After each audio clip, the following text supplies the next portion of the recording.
Guys, welcome back. So ഇന്ന് നമ്മൾ the 7 Ages of Man, ഇതൊരു വില്യം ഷേക്സ്പിയറിൻ്റെ ഒരു പ്ലേ ആണ്. അതിനെ ആളൊരു പോയമാക്കിയിട്ട് എഴുതിയിരിക്കുന്നതാണ്.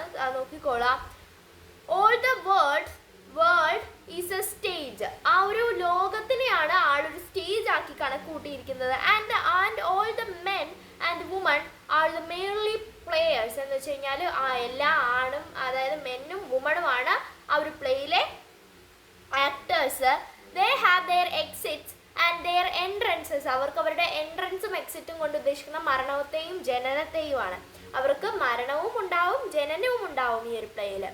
And one man in his time plays many parts. ഒരാള് അവൻ്റെ ആ ഒരു റോള് 7 ഘട്ടങ്ങളായിട്ട്, ഹിസ് ആക്ട്സ് ബീയിങ് 7 ages, 7 ഘട്ടങ്ങളായിട്ടായിരിക്കും ആക്ട് ചെയ്യുന്നുണ്ടാവുക.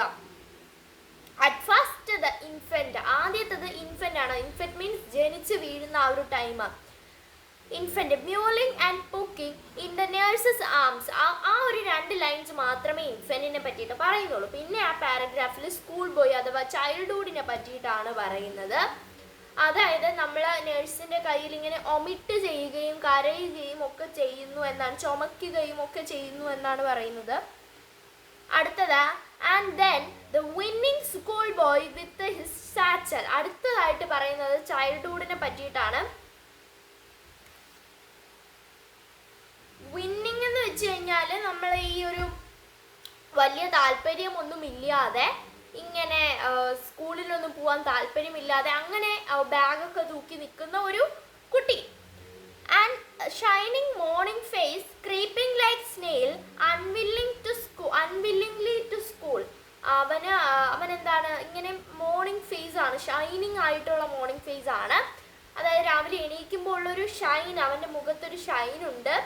അതുപോലെ തന്നെ പക്ഷെ അവന് സ്കൂളിൽ പോകാൻ താല്പര്യമില്ലാത്തതുപോലെ ഒരു ഒച്ചിനെ പോലെ കാര്യങ്ങളെല്ലാം ചെയ്തു തീർക്കുകയാണ്. And then the lover. അടുത്തതായിട്ട് പറയുന്നത് ടീനേജ് കാലഘട്ടത്തെ പറ്റിയിട്ടാണ്. Sighing like furnace with a woeful ballad make to his mistress eyebrow. എന്ന് വെച്ച് കഴിഞ്ഞാൽ ആ ഒരു ലവറിനെ ആണ് അവിടെ സൂചിപ്പിക്കുന്നത്.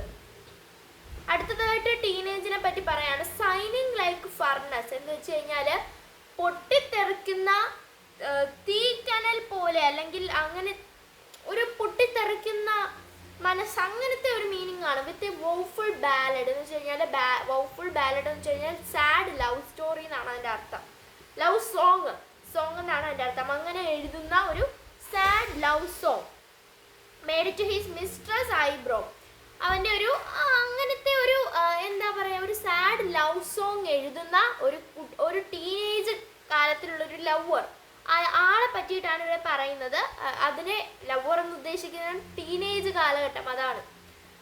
അടുത്തതായിട്ട് adult. Then A soldier full of strange oaths and bearded like a par,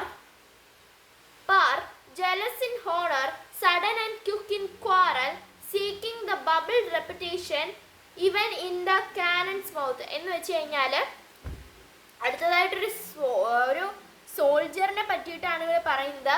full of oaths means പ്ലെഡ്ജുകൾ, ശബദം.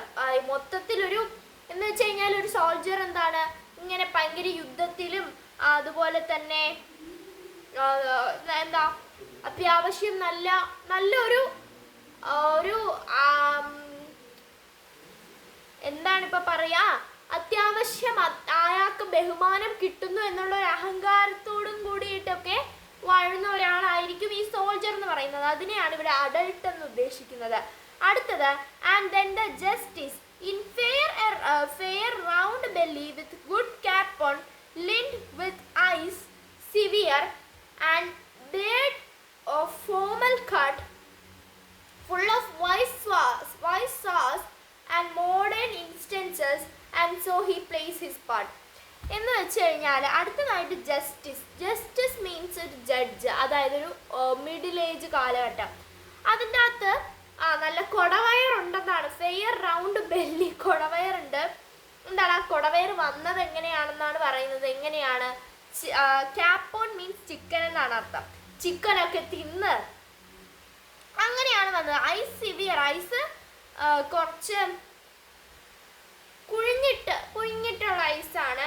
അതുപോലെ തന്നെ ഒരു ഫോമൽ കട്ടിൽ, അത്യാവശ്യം നല്ല നീട്ടി വളർത്തിയിട്ട് താടിയൊക്കെ അത്യാവശ്യം നല്ല നീട്ടി വളർത്തി അങ്ങനെയുള്ള ഒരാളാണ്. അതുപോലെ തന്നെ നല്ല നല്ല ബുദ്ധിയുള്ള എന്ന് വെച്ചാൽ നല്ല നല്ല അഡ്വൈസുകൾ കൊടുത്ത്, അതുപോലെ തന്നെ മോഡേൺ എക്സാമ്പിൾസ് ഒക്കെ കൊടുക്കുന്ന അങ്ങനെ ഒരാളാണ് അദ്ദേഹം. അദ്ദേഹത്തിൻ്റെ റോള് പ്ലേ ചെയ്യുന്നു. ഓക്കെ ഗായ്സ്, അപ്പം ഇന്ന് നമുക്ക് ഇത്ര പഠിച്ചാൽ മതി. ഇനി നമുക്ക് 2 പാരഗ്രാഫ് കൂടെ ഉണ്ട്. അതിൻ്റെ അത് കുറച്ച് മീനിങ്സും കാര്യങ്ങളും ഒക്കെ കുറച്ചധികം പറയാനുണ്ട്. അതുകൊണ്ടാണ്. അപ്പോൾ ഞാനിത് ഫുള്ളായിട്ട് ഡീറ്റെയിൽഡ് ആയിട്ട് പറഞ്ഞിട്ടില്ല. ഇതിൻ്റെ അകത്ത് ഈ ഒരു പാരഗ്രാഫ് സ്റ്റാൻസ കൊണ്ട് ഉദ്ദേശിക്കുന്നത് എന്താണ്, ആ ഒരു സമ്മറി പോലെയാണ് ഞാൻ പറഞ്ഞിട്ടുള്ളത്.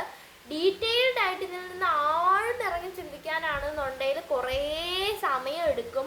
2 പാരഗ്രാഫ് പഠിപ്പിക്കാൻ തന്നെ 1/2 മണിക്കൂറൊക്കെ എടുക്കേണ്ടി വരും. അപ്പം അതുകൊണ്ടാണ് ഞാൻ ഇതിൻ്റെ സമ്മറി പോലെ പറഞ്ഞു തന്നത്.